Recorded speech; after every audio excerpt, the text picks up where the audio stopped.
দর্শক, আপনাদের সবাইকে স্বাগত জানাচ্ছি আমাদের নিয়মিত আয়োজন আওয়ার ডেমোক্রেসি প্রোগ্রামে। আপনারা জানেন আমরা এই অনুষ্ঠানের চেষ্টা করে থাকি আপনাদেরকে রাজনৈতিক বিভিন্ন বিষয়ে নানা তথ্য চুলচেরা করে বিশ্লেষণ করে আপনাদের সামনে উপস্থাপন করতে। কারণ বিশ্ব রাজনীতিতে এমন একটি ঘটনা ঘটে যায় বিভিন্ন ক্ষেত্রে, সেটি হয়তো আপনারা যেটি দেখেন তার পেছনে আরও অনেকগুলো কারণ থাকে। আমাদের চেষ্টা থাকে এই অনুষ্ঠানের মাধ্যমে আপনাদেরকে সেই পেছনের ঘটনাগুলো তুলে ধরা আপনাদের সামনে, আপনাদের সুবিধার্থে, যাতে আপনারা বুঝতে পারেন যে বিশ্বে কোথায় কি হচ্ছে, কেন হচ্ছে, কি জন্য হচ্ছে।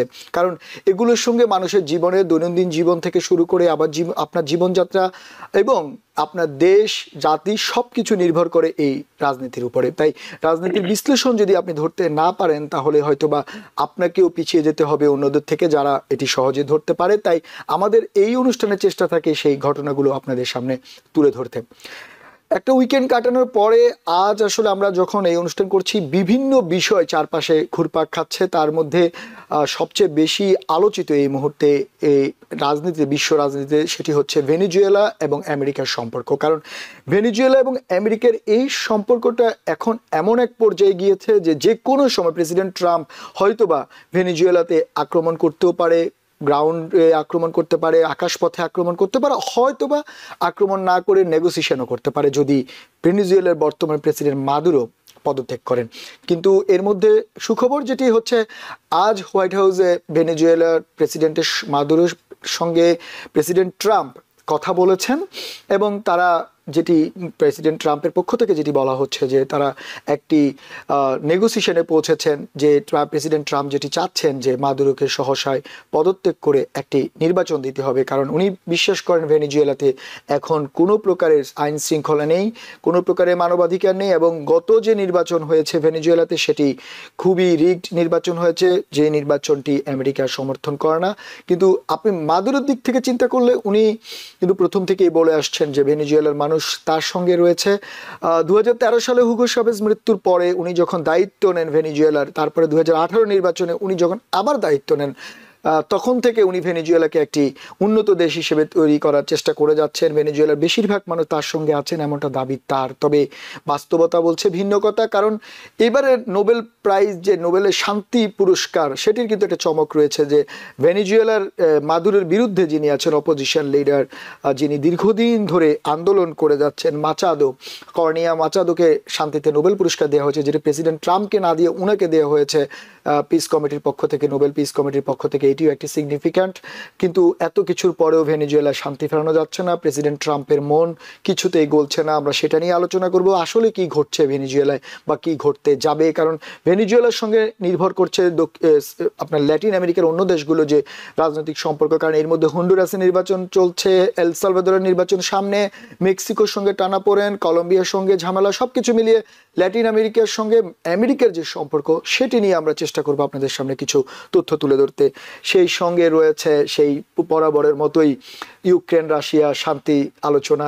আপনারা জানেন যে এই ইউক্রেন রাশিয়ার যে শান্তি আলোচনা হয়ে হয়ে হয়ে শেষ হয় না, কিন্তু এখন মনে হচ্ছে না সেটা হয়তো আলোর মুখ দেখতে পারে। কারণ এখন এই আলোচনার নেগোসিয়েশনের ভূমিকায় যোগ হয়েছেন প্রেসিডেন্ট ট্রাম্পের জামাতা জ্যারেড কুশনার। আপনারা জানেন জ্যারেড কুশনার প্রেসিডেন্ট ট্রাম্পের জামাতা, ভেরি ইয়াং অ্যান্ড এনার্জেটিক একজন পলিটিশিয়ান বলা যায়, আবার নেগোসিয়েশন বলা যায়, বিজনেসম্যানও বলা যায়। কিন্তু ওনার যে ক্ষমতা রয়েছে সেটি আপনারা জানেন, এর আগে উনি সৌদি আরবে যে যুবরাজ সালমানের সঙ্গে ওনার ভালো সম্পর্ক, উনি সেখানে অনেকগুলো কাজ করেছেন। এখন তাকে নতুন অ্যাসাইনমেন্ট দেওয়া হয়েছে রাশিয়া ইউক্রেন যুদ্ধের যে ইতি টানার জন্য নেগোসিয়েশনের ভূমিকায়। সেখানে প্রেসিডেন্ট ট্রাম্পের ফ্রেন্ড, বন্ধু, যিনি রিয়েল এস্টেট ব্যবসায়ী উইটকফ, তার সঙ্গে এখন যোগ হবেন জ্যারেড কুশনার। আশা করা হচ্ছে জ্যারেড কুশনারের কারণে হয়তোবা এটা একটু গতি পাবে, আসলে বিশেষ করে এই আলোচনাটা গতি পাবে, হয়তোবা শেষ পর্যন্ত আলোর মুখ দেখতে পারে। দেখা যাক কি হয়, সেটি নিয়েও আমাদের আলোচনা থাকবে। তবে আমাদের আলোচনার আজকে বেশিরভাগ অংশ জুড়ে থাকবে, আপনারা জানেন বাংলাদেশ জাতীয়তাবাদী দল বিএনপির চেয়ারপারসন এবং বাংলাদেশের প্রথম মহিলা প্রধানমন্ত্রী এবং 3 বারের সাবেক প্রধানমন্ত্রী বেগম খালেদা জিয়া বেশ অসুস্থ। উনাকে আইসিইউতে রাখা হয়েছে এভার কেয়ার হসপিটালে। শেষ খবর জানা পর্যন্ত ওনার অবস্থা বেশ সংকটাপন্ন। গত দুদিন আগেও একটু ভালো হয়েছিল ওনার ডক্টর জাহিদ, ওনার ব্যক্তিগত চিকিৎসক যেমনটি জানিয়েছেন, কিন্তু প্রতি মুহূর্তে ঘন্টায় আসলে সেটি আপডেট হচ্ছে, মোড় ঘুরে যাচ্ছে। আমরা সর্বশেষ যেটি জেনেছি ওনার অবস্থা এখন আগের চেয়ে অনেক বেশি সংকটাপন্ন। আসলে কি হয়, কারণ বেগম খালেদা জিয়া শুধুমাত্র একজন রাজনৈতিক কর্মী বা নেত্রী নয়, উনি একটি অধ্যায়ও। কারণ একটা বিশাল রাজনৈতিক অভিজ্ঞতার জগৎ তার রয়েছে।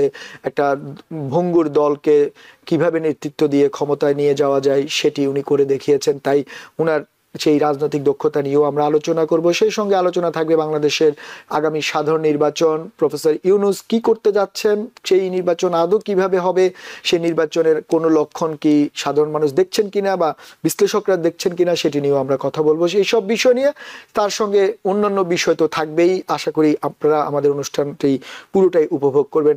আজ আমাদের সঙ্গে আলোচনা করার জন্য আমাদের সঙ্গে অনলাইনে যুক্ত হচ্ছেন আমাদের সেই নিয়মিতই আলোচনা করে থাকেন আমাদের সবারই প্রিয় আব্দুর রশিদ।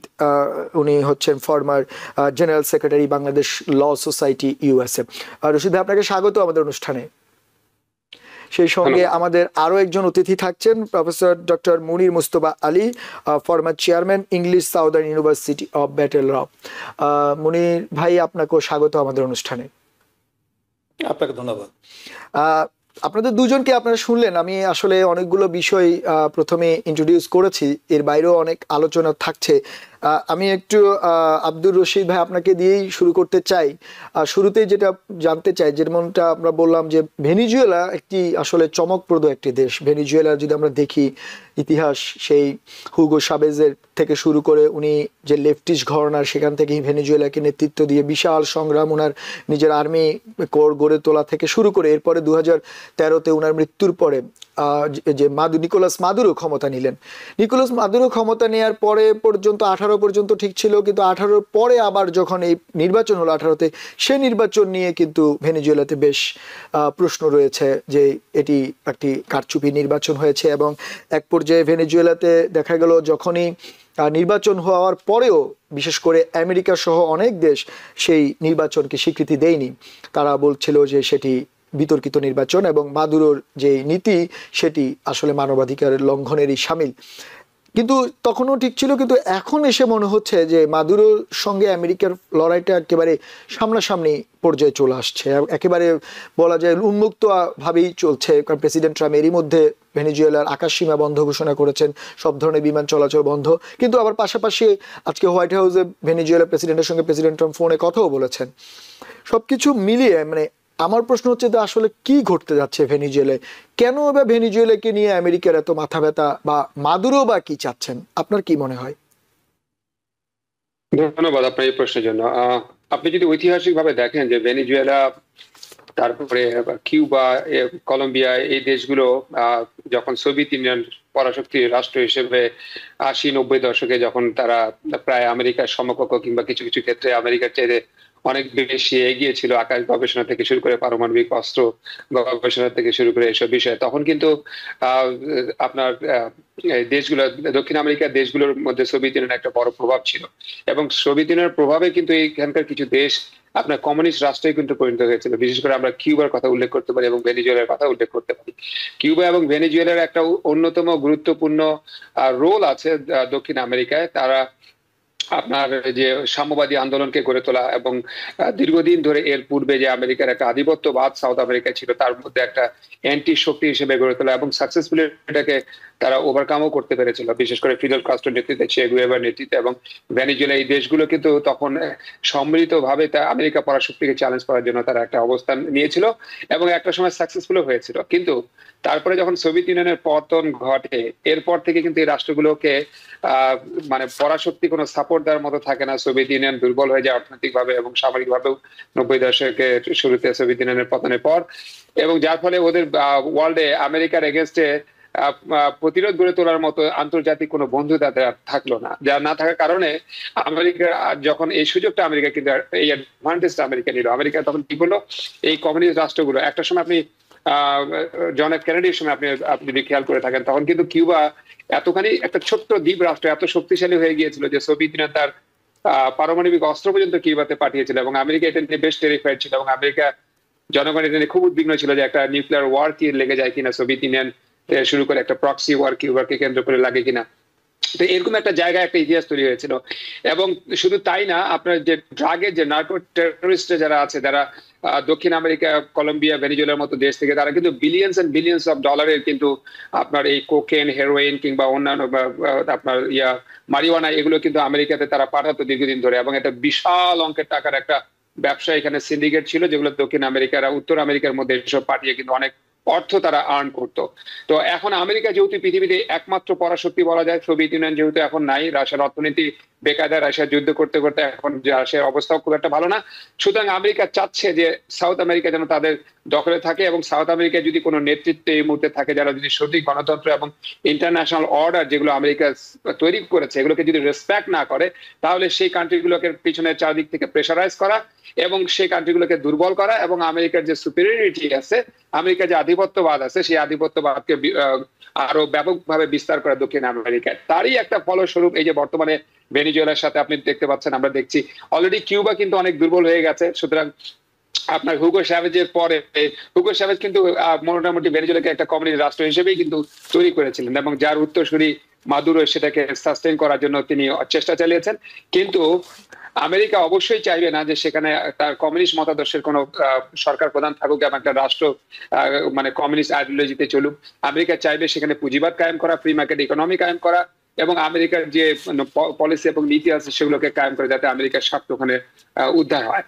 এবং ভেনিজুয়েলা যেহেতু আমেরিকার মাদুরো যেহেতু আমেরিকার বিরুদ্ধাচারণ করে আসছে এবং একটা বিতর্কিত ইলেকশনের মাধ্যমে তিনি ক্ষমতায় আছেন, ওখানে আপনি যেটা সঠিকভাবে বলেছেন যে সেখানে একটা ইন্টারনাল কনফ্লিক্ট আছে নিজেদের দেশে, গণতন্ত্র নিয়ে ওখানে ব্যাপক একটা আন্দোলন আছে, গণতন্ত্রের একটা অগ্রগামী একজন ব্যক্তিকে নোবেল পুরস্কার দেওয়া ফলে হয়তো ট্রাম্পের ওটা খারাপও লাগতে পারে, যেটা আপনি ইন্ডিকেট করলেন।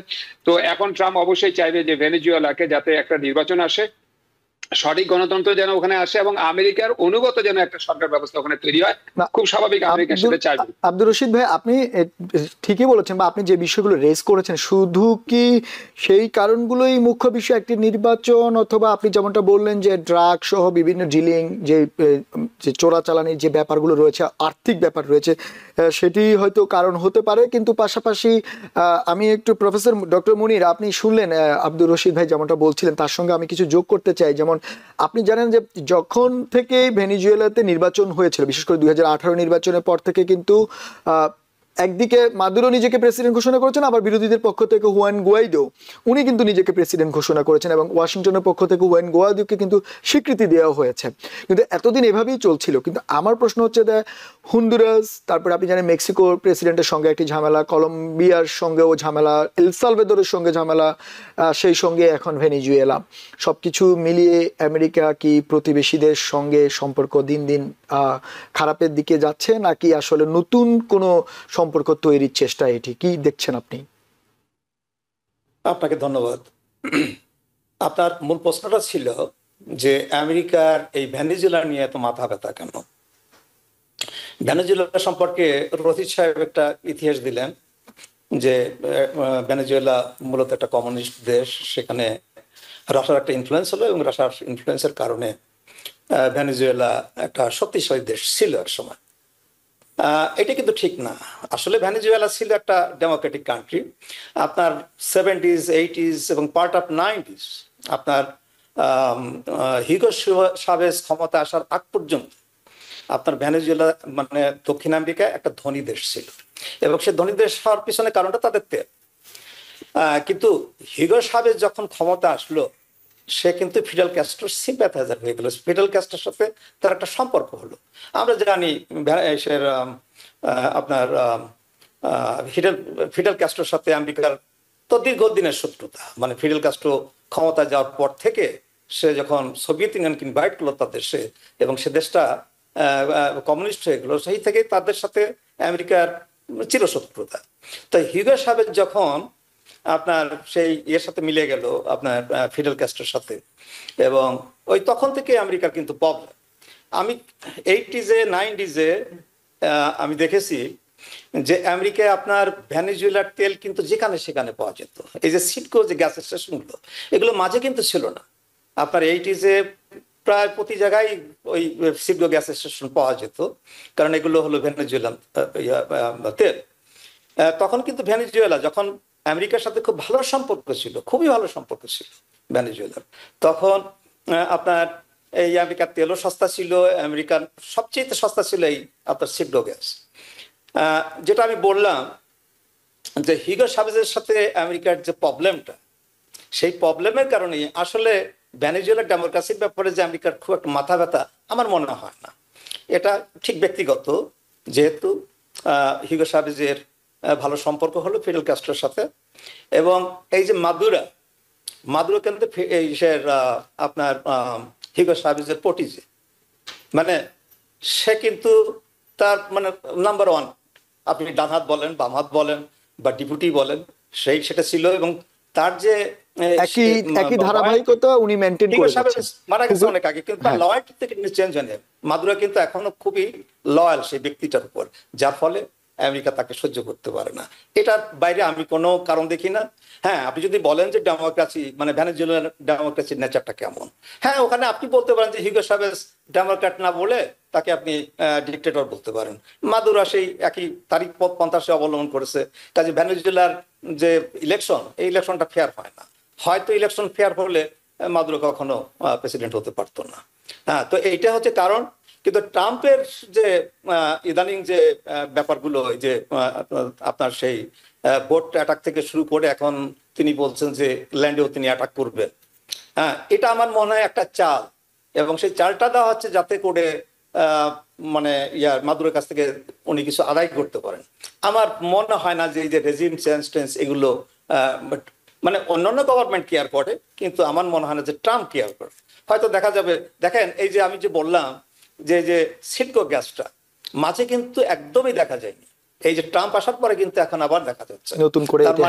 তার মানে হচ্ছে ট্রাম্পের সাথে কিন্তু আবার একটা বাণিজ্যিক সম্পর্ক গড়ে উঠেছে ভেনেজুয়েলার। কাজে আমার যেটা মনে হয় যে সেটা হলো ওই মানে মাদুরো থাকুক ক্ষমতায় বা তার অপোজিশন ক্ষমতা আসুক, এ ব্যাপার আমার মনে হয় ট্রাম্পের কোনো মাথা ব্যথা নেই। তবে সেটা তো থাকবেই। ফরেন সেক্রেটারি অফ স্টেট, হ্যাঁ, উনি তো মূলত মানে কোত্থেকে আসছেন এটা তো আমরা জানি। উনি তো সেই কিউবান অরিজিন আমাদের সেক্রেটারি অফ স্টেট। ওনার হয়তো এই মাদুরোর প্রতি বা তার এগেনস্টে অনেক থাকতে পারে। আমি জানি না উনি কতটা ট্রাম্পকে ইনফ্লুয়েন্স করতে পারবেন, কিন্তু ট্রাম্পের যে সম্পর্ক, এটা আমি বলবো যে নিতান্তই বাণিজ্যিক। আচ্ছা, তার মানে আপনি যেটা দেখছেন, মানে আপনি বারবার যেটা বলার চেষ্টা করছেন, আমরা যেটা বুঝলাম সেটা হচ্ছে যে এখানে আসলে নির্বাচন, গণতন্ত্র বা উনি যেমনটা বলছেন যে সুন্দর একটি ভেনেজুয়েলা, এগুলো বিষয় না, সবকিছু নির্ভরতা করছে বাণিজ্যিক অর্থনীতি এবং ব্যবসার উপরে। কিন্তু তারপরও যেই ব্যাপারটি ঘটছে এখন, আপনি জানেন যে গত 2-3 দিন ধরে কিন্তু ভেনেজুয়েলার আকাশ সীমা সম্পূর্ণ মানে বাণিজ্যিক বিমান চলাচল প্রায় বন্ধ বলাই চলা যায় প্রেসিডেন্ট ট্রাম্পের ঘোষণার পরে এক ধরনের যুদ্ধ। এবং আপনি বোট স্ট্রাইকের কথাও বললেন সেপ্টেম্বরে যেটি হয়েছে, এবং সেটা নিয়েও এখন তোলপাড়। কিন্তু আমরা কেউই চাই না যে আরেকটি যুদ্ধ শুরু হোক, যেমনটা আসলে বিশ্বের যুদ্ধ চলছে, যেমন একটি যুদ্ধ অনেক দিনই চলছে, সেটি নিয়ে একটু কথা বলতে চাই। একটার পর একটা যুদ্ধ ব্যাপারেই আলোচনা করতে হয় আসলে পলিটিক্সের মধ্যেই। রাশিয়া ইউক্রেন যুদ্ধ নিয়ে একটু কথা বলতে চাই। রাশিয়া ইউক্রেন যুদ্ধ আসলে এমনটা একটা দোদুল্যমান অবস্থা যে মনে হচ্ছে এখনই একটা সিদ্ধান্তে পৌঁছাবে, আবার কিছুক্ষণ পর সেটি বদলে যাচ্ছে। সর্বশেষ আমরা যেটা দেখলাম দোহার বৈঠক, তারপরে আপনার মরক্কোতে, এরপরে একটার পর একটা বৈঠক হচ্ছে বিভিন্ন জায়গায়, কিন্তু ফল আসছে না। শেষ পর্যন্ত প্রেসিডেন্ট ট্রাম্প তার বলা যায় শেষ তুরুপের তাস বলতে পারেন বা যাই বলেন না কেন, তার নিজের জামাতা জেরার্ড কুশনারকেও যুক্ত করেছেন এই নেগোসিয়েশনে। তার সঙ্গে তো ওনার ফ্রেন্ড উইটকফ রয়েছেন, রিয়েল এস্টেট ব্যবসায়ী। এখন জেরার্ড কুশনারকে যুক্ত করার পরে আপনারা যে কেউ উত্তর দিতে পারেন, কি মনে হয় যে আদৌ রাশিয়া ইউক্রেনের যে শান্তি আলোচনা বা শান্তি চুক্তি সেটি কি হবে মনে হয়, নাকি কি মনে হয় আপনাদের দুইজনের যে কেউ উত্তর দিতে পারেন, সমস্যা নেই। আচ্ছা, আমি প্রথমে বলি, এটা সম্পূর্ণ ডিপেন্ড করছে পুটিনের উপরে। আচ্ছা, আপনার এখানে তো কনসেশনের প্রশ্ন আছে, তাই না? আপনার ইউক্রেনের টেরিটোরিয়াল কনসেশন আছে, তারপর তারা এই নেটোর সাথে থাকবে কিনা বা নেটো মেম্বারশিপ পাবে কিনা, এই সমস্ত ব্যাপার স্যাপার তো আছে। তো সেগুলোর ব্যাপারে আমার মনে হয় ইতিমধ্যেই আপনার ইউক্রেন কিছুটা কনসেশন তারা দিয়েছে। তারা যদিও টেরিটোরিয়াল কনসেশনটা এখনো তারা পুরোপুরি এগ্রিড না, তো আমার মনে হয় যে একটা রিজনেবল ল্যান্ড সব যদি হয়, মানে যতটা দখল করেছে রাশিয়া এতটা তো কোনো মতেই সিট করা সম্ভব। হ্যাঁ, তো সেখানে আমি বলবো যে এখন যে পরিস্থিতি, এবং আমাকে প্রেসিডেন্ট জেলেনস্কিকে একটা রিজনেবল লিডার হিসেবে মনে হয়। হয়তো উনি কিছুটা মেনে নেবেন যদি তার রাষ্ট্রের যে সিকিউরিটি যেটা চাচ্ছে আর কি, সেই সিকিউরিটি যদি আমেরিকা দেয় এবং ইউরোপিয়ান ইউনিয়ন দেয় বা নেটো দেয়, তাহলে হয়তো উনি অনেকটা কনসিড করবেন। কিন্তু আমার মনে হয় না যে পুতিন খুব একটা জাগাবে। হ্যাঁ, এখন পুতিনের সাথে তো এই যে মিটিং হবে উইটকফের খুবই শীঘ্র, দেখা যাক কি হয়। তা আমার মনে হয় না যেটা জ্যারেড কুশনারের এডিশনে খুব একটা যে পরিবর্তন হবে, কারণ আমরা যতটা দেখেছি পুতিনকে, পুতিন কিন্তু কনসেশন করার মতো মানুষ নয়, এবং পুতিন মনে করে যে সে ট্রাম্পকে বোধহয় সে ইউজ করতে পারে। কারণ আমরা এর আগে দেখেছি যে বাঘা বাঘা প্রেসিডেন্ট, যেমন ওবামার আমলে দেখেছি বা বুশের আমলে দেখেছি বা ক্লিন্টনের আমলে দেখেছি, যে সে কিন্তু এদের সাথেও কিন্তু গেম প্লে করেছে। আর সেখানে ট্রাম্পকে আমার মনে হয় সে অত স্মার্ট মনে করে না। তা আমার মনে হয় যে এটা সম্পূর্ণ নির্ভর করছে পুতিনের উপর। পুতিন যদি আপনি এখানে দুটো কথা বলেছেন, প্রস্তাবটা যদি মেনে নেয়, প্রফেসর ডক্টর মনির, আপনি দুটো বিষয় এখানে তুলেছেন। আমি আপনার কাছ থেকে জেনেছি আপনি প্রেসিডেন্ট জেলেনস্কিকে কেন আপনার মনে হচ্ছে রিজনেবল প্রেসিডেন্ট জেলেনস্কি এর বিরুদ্ধে তো অনেক অভিযোগও রয়েছে যে উনি আসলে ঠিকমতো হ্যান্ডেল করতে পারেনি পুরো ব্যাপারটি। এখন তো লেজে গোবরে অবস্থা হয়ে এখন ওনার মনে হয়েছে উনি নিজের দেশের কথা চিন্তা করছেন, এমন অভিযোগ অনেক সমালোচকরা করে। কিন্তু এরপরও আপনি তাকে রিজনেবল প্রেসিডেন্ট কিভাবে বলেন? আমি জানি না মানে কোন ইসের আপনি ইঙ্গিত দিচ্ছেন যে তিনি মানে লেজে গোবরে অবস্থা করে দিয়েছেন। যেমন এখন দেখেন উনি কিন্তু নেটোতেও যেতে পারছেন না। শুরু হলো, যুদ্ধের প্রস্তুতি যখন হচ্ছিল, তখনও তো তিনি বসতে চেয়েছিলেন পুতিনের সাথে। হ্যাঁ, কিন্তু পুতিন তো বসেননি। হ্যাঁ, কাজেই আমি বলবো না যে জেলেনস্কি আনরিজনেবল। দেখেন, এই যে টেরিটোরিয়াল যে কনসেশন, এটার ব্যাপারে সে সবসময় অনার্ড যে আমরা ওই দেশের সভরেন্টি করে আমরা কোনো নেগোসিয়েশন করবো না। এটা তো আপনার এটা কি বলবো, এটা তো আপনার একটা কূটনৈতিক ইয়ে কি। আপনি যদি স্ট্রং পজিশন থেকে না আসেন, আপনি যদি অলরেডি বলেই ফেলেন যে হ্যাঁ আমরা রাজি আছি এই টেরিটোরিয়াল কনসেশনের ব্যাপারে, আমরা একটা বিরাট সট অফ ল্যান্ড তাদেরকে দিয়ে আমরা পিস ট্রিটি করতে চাই। হ্যাঁ, কিন্তু আপনি দেখেন মানে দুজনের অ্যাপ্রোচ দেখেন, সে তো আমেরিকা তাকে বারবার অপমান করার পর এই ট্রাম্প আমরা দেখেছি যে হোয়াইট হাউসে নিয়ে তাকে কিভাবে অপমান করেছে, তারপরে তো সে ট্রাম্পের সাথে বসছে, তারপর যে প্রস্তাব সেই প্রস্তাবগুলো মেনে নিচ্ছে। হ্যাঁ, তো এবং স্টিল উনি আলোচনা চালিয়ে যাচ্ছেন যে জেলেনস্কি মোর রিজনেবল দেন আপনার পুতিন। আচ্ছা, সেটা আপনার পেছনে, এটার পেছনে যুক্তি আপনি ভালোই বলেছেন যে এখনো উনি সবকিছু মেনে নিচ্ছেন, আলোচনা চালিয়ে যাচ্ছেন। আমি একটু আব্দুর রশিদ ভাই আপনার কাছে আসতে চাই। আপনি আপনার সঙ্গে যখন আলোচনা করছি তখন আমাদের টেলিভিশন স্ক্রিনে একটা ছবি যাচ্ছে, যেখানে প্রেসিডেন্ট ট্রাম্প এবং পুতিন মাঝখানে প্রায় ফায়ারের মধ্যে, ছবিটা হচ্ছে জেলেনস্কির ছবি, আগুনের মধ্যে ফায়ারের মাঝখানে উনি আগুনের মাঝখানে পড়েছেন। যদিও এটা একটি সিম্বলিক ব্যাপার, কিন্তু আমার প্রশ্ন হচ্ছে যে এই জায়গায় যে জ্যারেড কুশনার এবং তার টিম নিয়ে আগামীকাল উনি পুতিনের সঙ্গে দেখা করবেন। এখন যেমনটা আমাদের প্রফেসর মনির যেমনটা রিজনেবল বা আলোচনা চালিয়ে যাচ্ছেন জেলেনস্কি, সবই ঠিক আছে, কিন্তু পুতিনের যে পাঁচটা উনি যে দাবি করেছেন, বিশেষ করে ইউক্রেনের ভিতরে যে টেরিটরিগুলো উনি দখল নিয়েছে সেগুলো ছাড়বে না, জেলেনস্কিকে অন্য কোনো আন্তর্জাতিক জোটে যাওয়া থেকে বিরত থাকতে হবে, অনেকগুলো বিষয় রয়েছে, যেটা আগে 28টি ছিল 19টিতে এসেছে, কিন্তু আমরা মূলত জানি যে 4-5টা বিষয় এখানে বেশি আলোচনা। আমার প্রশ্ন হচ্ছে যে শেষ পর্যন্ত জেলেনস্কি কি তার যে এখন যে স্ট্রেংথের মধ্যে রয়েছে সেটিতে থাকতে পারবেন কিনা, আর প্রেসিডেন্ট পুতিন আসলে কি করতে যাচ্ছেন, উনি কি চায়, আসলে কি মনে হয়? উনি তো আসলে একেবারে চুপচাপ থেকেও অনেক কিছু করে ফেলছেন। আমরা যেটা বুঝছি যে উনি যখন দেখা করার দরকার প্রেসিডেন্ট ট্রাম্পের সঙ্গে দেখা করছেন, আলোচনার দরকার আলোচনা করছেন, কিন্তু ফলের বেলায় আসলেই উনি কেমন জানি চুপচাপ হয়ে যাচ্ছেন। কি মনে হয় আপনার? ধন্যবাদ এই প্রশ্নের জন্য। আসলে প্রেসিডেন্ট জেলেনস্কি এখন আসলে কোনো স্ট্রেংথ পজিশনে আসলে নেই। এটা তো আসলে আমরা সবাই বুঝি, এটা প্রক্সি ওয়ার। প্রক্সি ওয়ারটা হচ্ছে দুইটা মানে শক্তির মধ্যে হয়, এবং ওটা হচ্ছে আপনার ব্যাটল ফিল্ড হিসেবে ওটাকে মানে এখন এটা ভ্যাসেল বলতে পারেন, যে ইউক্রেন একটা ভ্যাসেল হিসেবে কাজ করছে এখানে দুইটা সুপার পাওয়ারের যুদ্ধের গ্রাউন্ড হিসেবে। এখন কথা হচ্ছে যে এখানে সব পার্টি কিন্তু exhausted. America billions and billions dollar খরচ করেছে, আমেরিকা অর্থনীতি এখন খুব টেনশনের মধ্যে আছে, সুতরাং এত অর্থ খরচ করার সামর্থ্য আমাদের আছে কিনা সেটা ঘরে বাইরে প্রশ্ন উঠছে। রাশিয়া অনেক সৈন্য তারা হারিয়েছে এবং তাদের অর্থনীতিও এটার কারণে দুর্বল হয়েছে, অনেক স্যাংশন তাদের চারিদিক থেকে দেওয়া হয়েছে, যার ফলে রাশিয়া সারা বিশ্বের সাথে মুক্ত বাণিজ্য সবার সাথে খোলাভাবে করতে পারছে না, রাশিয়ার অর্থনীতি ভালো না। অন্যদিকে ইউক্রেন যুদ্ধ করতে করতে তাদেরও কিন্তু অর্থনীতি বেহাল অবস্থা। আমেরিকা যদি সাপোর্ট না করে তাহলে কিন্তু ইউক্রেন যুদ্ধ চালিয়ে যেতে পারবে না। অলরেডি ইউক্রেনের একটা বিশাল অংশ, অনেকগুলো অংশ দখল করে নিয়েছে সোভিয়েত ইউনিয়ন বা রাশিয়া। এখন এই অবস্থায় করার কি আছে? ফার্স্ট অফ অল আপনাকে যেটা বলতে হবে যে যুদ্ধ কিন্তু কোনো পক্ষেই কিন্তু ভালো কিছু বয়ে নিয়ে আসে না, যুদ্ধতে কিন্তু সব পক্ষে লুজার হয়। এই জন্য যুদ্ধ শুরু হওয়ার আগে কি করতে হয়, অনেক ডিপ্লোম্যাটিক এফোর্ট দিয়ে যুদ্ধটাকে কিভাবে বন্ধ করা যায় সেই চেষ্টা করতে হয়। যেমন ধরেন আমরা প্রথম বিশ্বযুদ্ধে দ্বিতীয় বিশ্বযুদ্ধ বন্ধ করতে পারতাম, তাহলে কত মানুষের এবং কত ডিস্ট্রাকশন থেকে আমরা পৃথিবীকে রক্ষা করতে পারতাম।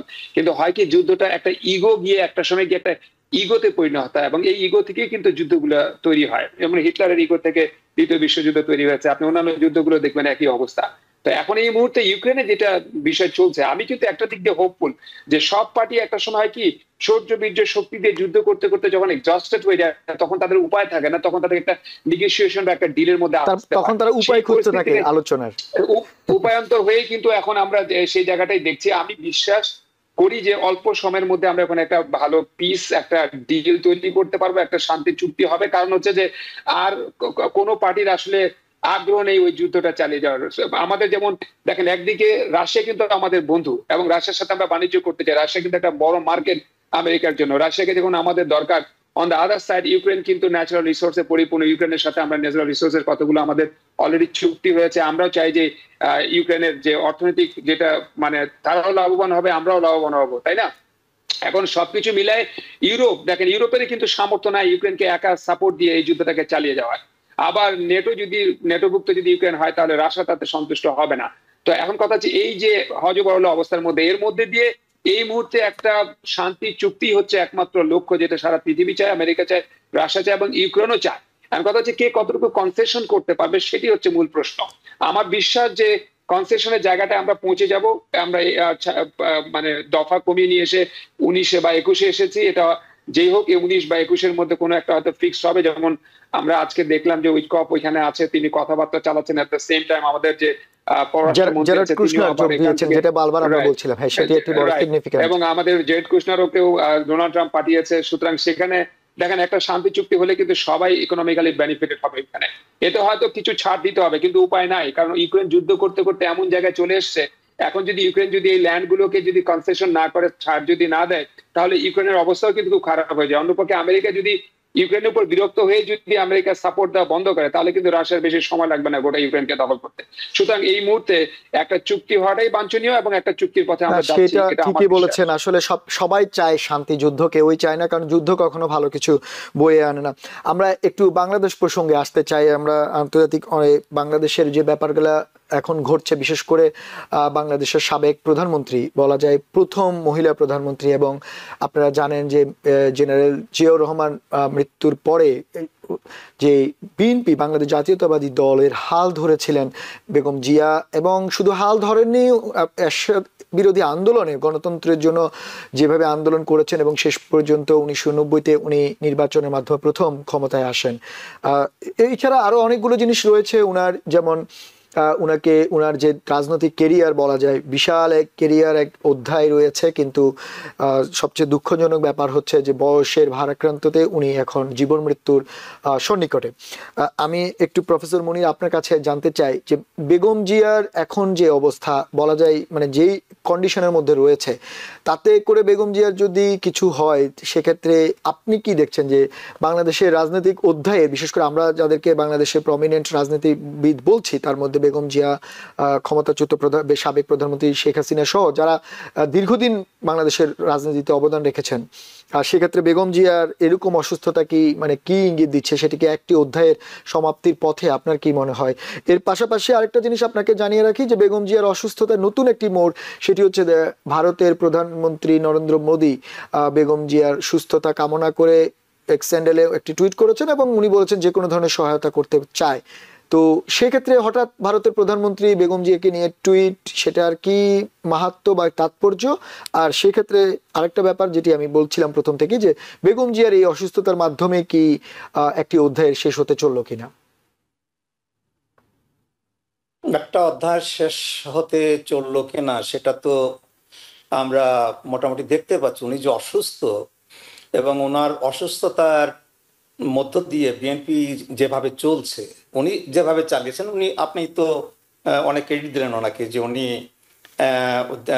দলটাকে এরশাদের আমলে একটা খারাপ অবস্থা থেকে ফিরে এনে উনি ক্ষমতায় গিয়েছেন। সেই 91-তে উনি গভর্নমেন্ট ফর্ম করেছেন এবং উনি যে গভর্নমেন্ট ফর্ম করেছেন বিএনপিকে একটা একটা একটা আলাদা রকম জায়গায় উনি নিয়ে গেছেন। মানে দুটো প্রধান দলের মধ্যে বিএনপি একটা প্রধান দল বাংলাদেশে। কিন্তু এই যে আপনার 24শে জুলাইয়ের পরে যে ক্ষমতার যে রদবদল হলো, এখানে কিন্তু বিএনপির যে রাজনীতি, যেহেতু উনি নিজে চালাতে পারছেন না, উনার ছেলে লন্ডনে বসে মানে লং ডিস্টেন্সে চালাচ্ছেন, কিন্তু আমরা দেখেছি যে বিএনপির অনেকগুলো ডিসিশন কিন্তু খুব একটা ভালো ডিসিশন হয়নি এবং অনেকগুলো ডিসিশন নিয়ে কিন্তু তারা কিন্তু সেই জায়গায় থাকতে পারেনি এবং সেই জায়গায় যে থাকতে পারেনি সেটা যে খুব ভালো ডিসিশন হয়েছে সেটা কিন্তু তা নয়। দেখেন, ওই পট পরিবর্তনের পরপরই কিন্তু বিএনপি বলেছিল যে তারা 3 মাসের মধ্যে একটা ইলেকশন চায়। তা দেখেন সেটা থেকে সরে এসে কোথায় সেই মানে আপনার 2025-এর ডিসেম্বরের মধ্যে, তারপরে সেই ফেব্রুয়ারিতে গেল, অনেকগুলো ডিসিশনই কিন্তু ভুল হয়েছে আমি বলবো। এবং এ থেকে কিন্তু দেখতে পাচ্ছি যে বিএনপি অনেকটা দুর্বল হয়ে গেছে। আমি আজকে দেখলাম একটা আপনার পোল রেজাল্ট দেখলাম, সেখানে দেখলাম if I am not mistaken আপনার ওই জনমত জরিপে দেখলাম যে বিএনপি 33% আছে এবং তার নিকটতম প্রতিদ্বন্দ্বী হচ্ছে জামাতে ইসলাম, এবং জামাতে ইসলাম 29%। দেখেন কতটা মানে এটা ওই যে কি বলে মানে কি এরর স্ট্যাটিস্টিক্স বলে নাকি, যে মানে এটা খুব একটা একেবারে কাছাকাছি, মানে 4 পয়েন্টসের ডিফারেন্স। হ্যাঁ, তো এখানে দেখতে পাচ্ছি যে বিএনপি তো অবশ্যই ওনার নেতৃত্ব না থাকলে বিএনপি তো ওনার ছেলের নেতৃত্ব, সেটাও তো আমরা দেখতে পাচ্ছি যে সেটা অনেক লং ডিস্টেন্স থেকে হচ্ছে এবং উনি কিন্তু দেশে আসছেন না, এটাও কিন্তু একটা সংবাদ। উনি সেটা নিয়ে আমি আলোচনা করব যে এক্সপ্লেইন করেছেন যে উনি কেন এই মুহূর্তে দেশে আসতে পারছেন না। তো দেখেন, একটা বিএনপির মতো একটা বড় দল, সেখানে বিএনপির চেয়ারপারসন উনি খোদা না করুক যদি ওনার মৃত্যু হয় তো উনি তো চলে যাবেন এবং আমরা জানি যে ওনার অবস্থা এখন আশঙ্কাজনক। আমি তো আজ এই কিছুক্ষণ আগে দেখলাম, আমি নিউজ দেখছিলাম, তো তখন দেখলাম যে উনি যে হাসপাতালে, সেই হাসপাতালের চারদিকে ব্যারিকেড নিরাপত্তা বেষ্টনী বাড়ানো হয়েছে। হ্যাঁ, কিছু একটা করা হচ্ছে আর কি, একটা সিকিউরিটির কারণে হয়তো করা হচ্ছে। তা থেকে আমি কিছুটা অনুমান করেছি যে ওনার স্বাস্থ্যের অবস্থা সম্ভবত ভালো না। তো সেটা ঠিক আছে। আমার প্রশ্নটা ছিল বিএনপির ভবিষ্যৎ, মানে আওয়ামী লীগের ভবিষ্যৎ তো অলরেডি অনিশ্চিত হয়ে গেছে। হ্যাঁ, এখন বিএনপির ভবিষ্যৎ ও অনিশ্চয়তার ভিতর দিকে যাচ্ছে আর কি। আমার যেটা আশঙ্কা সেটা হলো উনি মারা যাওয়ার পরে এবং তারেক জিয়া যদি দেশে খুব তাড়াতাড়ি না আসেন, তাহলে এই ইলেকশনে আপনার যদি ক্ষমতাটা বিএনপির হাতে চলে যায়, তাহলে দেশের অবস্থা আরো অনিশ্চিত হয়ে যাবে। সেটা প্রফেসর মুনীর, সেটা নিয়ে আমরা আসবো, আমরা সেই ব্যাপারটা নিয়ে আলোচনা করব। আপনি আমাদের সঙ্গে তো আছেনই, আমরা সেই ব্যাপারটা থাকবে, আলোচনা করব আমরা সেই ব্যাপারটা নিয়ে, বাংলাদেশের নির্বাচন প্রক্রিয়া এবং বিএনপির অবস্থা নিয়ে। আমি একটু আব্দুর রশিদ ভাই আপনার কাছে জানতে চাই, একজন গৃহিণী থেকে, বিশেষ করে যিনি আসলে কোনো রাজনৈতিক অভিজ্ঞতা ছিল না, কখনোই রাজনীতি করবেন এমনটাও কোনো ইঙ্গিত ওনার অতীত জীবনে আমরা দেখিনি বা ছিল না, বিশেষ করে যেহেতু উনি একজন জেনারেলের স্ত্রী ছিলেন। তারপরে জিয়াউর রহমান মারা যাওয়ার পরে 81-তে 84-তে হঠাৎ উনি দলের দায়িত্ব নিলেন এবং একজন গৃহিণী থেকে সরকার প্রধান, দলীয় প্রধান, সরকার প্রধান, একটা ভঙ্গুর দল, একটা লড়াই করা যুদ্ধের মাধ্যমে বলা যায় ওনার নিজের সঙ্গে, দলের সঙ্গে, বাংলাদেশের বিভিন্ন প্রেক্ষাপটে উত্থান পতনের মধ্য দিয়ে উনি বিএনপিকে, বাংলাদেশ জাতীয়তাবাদী দল বিএনপিকে আজকে বাংলাদেশের অন্যতম সেরা দল হিসেবে প্রতিষ্ঠা করেছেন। আমরা যদিও বা লাস্ট কয়েক বছর ওনার অসুস্থতা বা বিগত সরকারের আমলে ওনার বিরুদ্ধে অভিযোগ মামলা, ওনার জেলে থাকা বা বাড়িতে থাকা, সেগুলো ভিন্ন বিষয় থাকলেও এই একটা বিশাল মানে সংগ্রামের জীবন, মানে বাংলাদেশের একজন গৃহিণী যে এরকম একদিন জায়গায় যেতে পারে, সেটা বাংলাদেশের অন্যান্য নারীদের জন্য, বিশেষ করে অনেক রাজনীতিবিদের জন্য একটি পাথেয় বা উদাহরণ হিসেবে মনে করেন কিনা আপনি? হ্যাঁ, অবশ্যই। কারণ হচ্ছে যে প্রথমত হচ্ছে তিনি তো কখনো রাজনৈতিক পরিবার থেকে আসেননি এবং রাজনীতি ওনাকে করতে হবে এই স্বপ্ন নিয়েও ওনার কখনো ছিল বলে আমার কাছে মনে হয় না। যখন তিনি আমাদের দিনাজপুরেই ছিলেন এক সময়, তার পরিবার ছিল এখানে, তিনিও তার শৈশবকালের অনেক একটা বড় অংশ করে কেটেছে। তো যতদূর আমরা জানি যে যখন তার প্রেসিডেন্ট জিয়ার সাথে তার যখন বিবাহ হলো, অবশ্যই তিনি স্বপ্ন দেখেননি যে বাংলাদেশের রাজনীতি কখনো তিনি পরিচালনা করবেন। হাউএভার তার লেগাসি হচ্ছে অনেক গুরুত্বপূর্ণ। আমরা বাংলাদেশের ইতিহাসে যদি কোনো শক্ত নারী প্রধানমন্ত্রী হিসেবে যদি কাউকে চিহ্নিত করি, তাহলে আমরা এই আপসী নেত্রী বেগম খালেদা জিয়াকে আমরা বাংলাদেশের সবচেয়ে শক্তিশালী আপসী নেত্রী হিসেবে বা প্রধানমন্ত্রী হিসেবে তাকে আমরা জানবো। তার দল, আপনি ঠিকই বলেছেন, প্রেসিডেন্ট জিয়াউর রহমান মারা যাওয়ার পর দলটাকে সুসংগঠিত করা এবং দলটাকে এতদিন ধরে রাখায় প্রায় 3 দশকের ঊর্ধ্ব সময় ধরে দল এখনো যে টিকে আছে এবং শক্তিশালী দল হিসেবে টিকে আছে, তার পিছনে তার ভূমিকা অনস্বীকার্য। এবং শুধু তাই না, তিনি কিন্তু অনেক অত্যাচার সহ্য করেছেন, তার উপর দিয়ে অনেক নির্যাতন হয়েছে। তিনি তার সন্তান তার চোখের সামনে মানে বলতে গেলে যে সরকারি দল যখন যারা ছিল তাদের কাইন্ড অফ বিভিন্ন ধরনের নেগেটিভ অত্যাচারের কারণে হয়তো তার সামনে একটা ফল হিসেবে মারা গিয়ে তার চোখের সামনে তিনি এটা সহ্য করেছেন। তিনি নিজেও জেলে ছিলেন, তারকে বাড়িতে গৃহবন্দী করে রাখা হয়েছে, এক বাড়ি থেকে তাকে বিতাড়িত করা হয়েছে। এক কাপড়ে তিনি বলতেন, আপনি কান্নাকাটি করেছেন মিডিয়ার সামনে, যার ফলে বাংলার মানুষের এক ব্যাপক সিম্প্যাথি, জনসমর্থন এবং তার প্রতি একটা দুর্বলতা কিন্তু আছে। জিয়া পরিবারের প্রতি বাংলাদেশের মানুষের বরাবরই একটা দুর্বলতা আছে এবং তিনি কখনোই মানে চাপের কাছে নতি স্বীকার করেননি। যদিও তার রাজনৈতিক অনেক ভুল সিদ্ধান্ত আছে, ভুল ভ্রান্তি আছে এবং থাকাটাই খুব স্বাভাবিক, কিন্তু একটা জিনিস ভালো লাগে আমার, যে তিনি প্রত্যেকটা ভুল থেকে কিন্তু উনি শিখেছেন। জনগণ যখন একটা প্রেশার তৈরি করে, তখন গণতন্ত্রের নিয়মেই হচ্ছে যে আপনি এজ এ প্রাইম মিনিস্টার বা এজ এ ব্যক্তি হিসেবে আপনি সেটা আপনার পলিসি বা আপনার দলীয় নীতির সাথে না গেলেও জনগণ যদি চায় সেটা একসময় মেনে নিতে হয়। এই টেন্ডেন্সিটা কিন্তু ওনার মধ্যে আছে। তার বেস্ট এক্সাম্পল হচ্ছে কেয়ারটেকার গভর্নমেন্ট। একবার উনি বলেছিলেন নিজেই যে কেয়ারটেকার গভর্নমেন্ট শিশু এবং পাগল ছাড়া কেউ আসলে কেয়ারটেকার গভর্নমেন্ট বোঝে না, কিন্তু জনগণের যখন প্রেশার তৈরি তখন কিন্তু উনি আবার কেয়ারটেকার গভর্নমেন্ট মেনেও নিয়েছেন, তাই না? তো এই ধরনের, তাছাড়া দেশ থেকে দেখেন মঈনুদ্দিন সরকারের সময় তার উপর অনেক প্রেশার ছিল দেশ থেকে চলে যাওয়ার, কিন্তু তিনি আপোষ করেনি, দেশ থেকে উনি চলে যাননি। আমাদের আরেক নেত্রী, তিনি কিন্তু দেশ ছেড়ে চলে গিয়েছিলেন। তো তিনি যখনই সুযোগ পেয়েছেন, এই যে দেখেন বর্তমান সময়ে তার সন্তান তারেক রহমান, তিনি কিন্তু বাংলাদেশ সরকার যদিও বলছে যে তার দেশে ফিরে আসার ক্ষেত্রে কোনো বাধা নেই, তারপরেও তিনি দেশে ফিরে আসছেন না। এটা নিয়ে একটা বড় সংশয়, প্রশ্ন দলের মধ্যে আছে। দল এখন অনেক বেশি অগোছালো, দল অনেক বেশি, স্যার যেটা একটু আগে বললেন যে জামাত একটা বড় অ্যাডভান্টেজ নিচ্ছে। জামাতের মতো একটি দল, বিএনপি আসলে তৃণমূল পর্যায়ে পর্যন্ত যতখানি সুসংগঠিত থাকা দরকার সেই পরিমাণ সুসংগঠিত না। তো এমন অবস্থায় জামাতের মতো একটি দল যদি বড় অ্যাডভান্টেজটা নিয়ে ফেলে আগামী ইলেকশনে, তাহলে এটা কিন্তু বিএনপির জন্য একটা বড় খারাপ একটা উদাহরণ হয়ে দাঁড়াবে। তো এখন দেখেন, খালেদা জিয়া যখন চান্স পেয়েছেন, তিনি কিন্তু চিকিৎসার জন্য বিদেশে গিয়ে চিকিৎসা শেষ হয়ে যাওয়ার পর কিন্তু বিদেশে তিনি থাকেননি, তিনি আবার দেশে ব্যাক করতেন। অর্থাৎ তার প্রতি, দেশের প্রতি যে তার মমত্ববোধ, ভালোবাসা, দেশের কর্মী, নেতা এবং দলের প্রতি তার অন্যরকম একটা ভালোবাসা, এটা কিন্তু তিনি পরন্তে প্রমাণ করেছেন। এখন যেটা আমি স্যারের সূত্র ধরে যেটা বলতে চাই যে এখন এই মুহূর্তে উনি যদি চলে যান, আল্লাহ না করুক উনি যদি পৃথিবী থেকে চলে যান, তাহলে তার সবচেয়ে বড় ক্ষতি হবে দলের। কারণ এই মুহূর্তে দলের হাল ধরার মতো ভালো নেতৃত্ব নেই।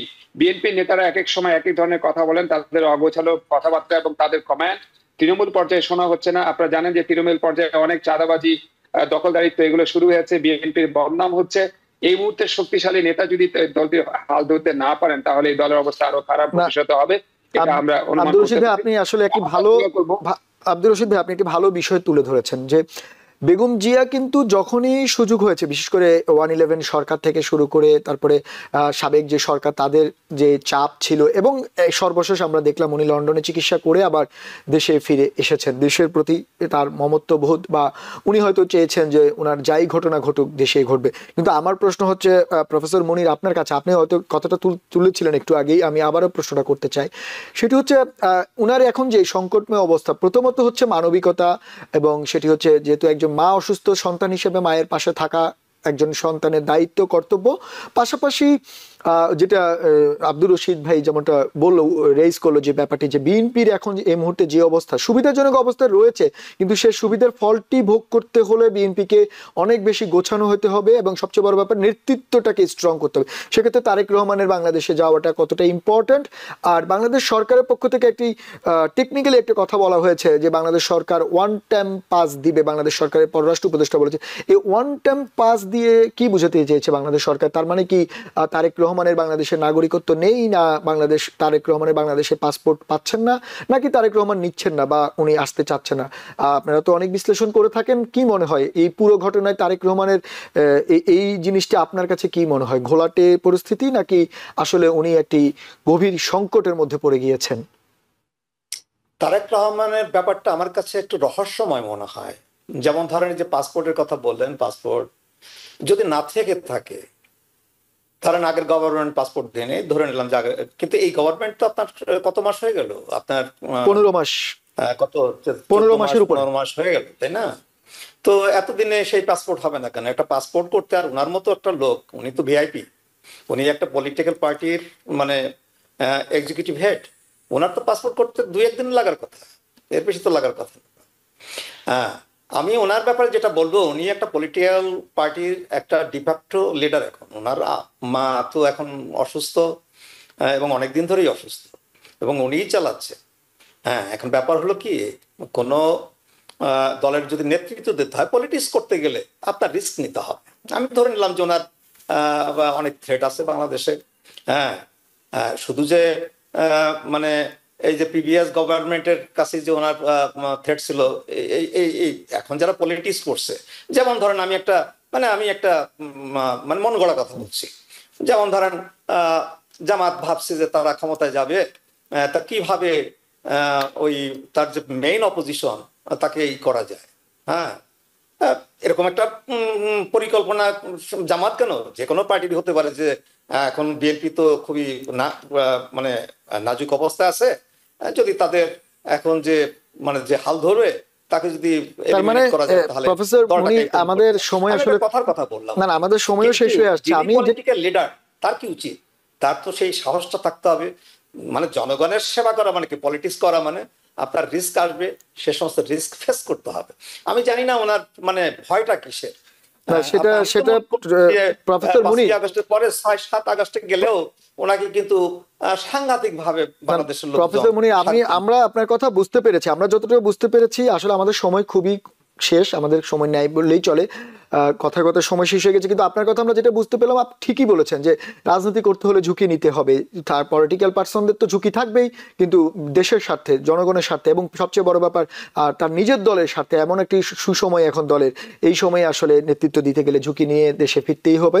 এর কোনো বিকল্প আছে বলে হয়তো আপনারা মনে করছেন না, সেটি সময় বলে দিবে কি হয়। আপনাদের দুজনকে বিশেষ ধন্যবাদ আজকে আমাদের সঙ্গে এই আলোচনা যোগ দেওয়ার জন্য। অন্যদিন হয়তো আমরা এই সব বিষয়ে আরো ডিটেলস আপনাদের সঙ্গে আলোচনা করব। ধন্যবাদ আপনাদের দুজনকে আবারও। ধন্যবাদ আপনাকে। দর্শক, সেই সঙ্গে আপনাদেরও ধন্যবাদ। আমরা যেমনটা বিভিন্ন বিষয়ে আলোচনা করছিলাম, কিন্তু সব আলোচনার প্রেক্ষাপটে এখন একটা জায়গায় কেন্দ্রীভূত, সেটি হচ্ছে বাংলাদেশ জাতীয়তাবাদী দল বিএনপি চেয়ারপারসন বেগম জিয়ার অসুস্থতার ব্যাপারটি। সেটি আসলে আমরা অবশ্যই আমাদের পক্ষ থেকে ওনার সুস্বাস্থ্য এবং উনি যাতে সেরে ওঠেন দ্রুত, সেটি প্রার্থনা থাকবে। কিন্তু পাশাপাশি এটাও সত্য যে একজন গৃহিণী থেকে এরকম একজন রাজনীতিবিদ বাংলাদেশের টোটাল রাজনীতিতে, বাংলাদেশের ইতিহাসে একটি অনন্য উদাহরণ হিসেবে থাকবে, এবং এই সঙ্গে সঙ্গে একটি বড় বড় অধ্যায়ও এটি বলা যায়। এবং আমাদের আলোচকরা যেমনটি বলছেন যে তার দলকে এখন ঠিক থাকতে গেলে তার যে বড় ছেলে তারেক রহমান, তাকে হাল ধরতে হবে, দেশে যেতে হবে এবং আগামী নির্বাচনে অংশ নিয়ে লড়াই করতে হবে। কারণ গণতন্ত্র টিকিয়ে রাখার জন্য আসলে এই রাজনীতিবিদদের ভূমিকাই সবচেয়ে বড় গুরুত্বপূর্ণ। এবং সবসময় আমরা দেখেছি যখনই দেশ সংকটময় পরিস্থিতিতে পড়ে রাজনীতিবিদরাই সেই সামনে এগিয়ে আসে। আমরা দেখা যাক, আমাদের নজর থাকবে সেদিকে। আপনাদের সবাইকে আবারও বিশেষ ধন্যবাদ এতক্ষণ আমাদের সঙ্গে থাকার জন্য। অন্য কোনো দিন অন্য কোনো বিষয় নিয়ে আপনাদের সামনে আবারও হাজির হবো, ততক্ষণ আমাদের সঙ্গেই থাকুন। টিবিএন 24 টেলিভিশন দেখতে আজই কল করুন 7187776556। লগ ইন করুন www.totalcablebd.com। নিউ ইয়র্ক থেকে সম্প্রচারিত টিবিএন 24 টেলিভিশন বিশ্বজুড়ে বাঙালির কণ্ঠস্বর।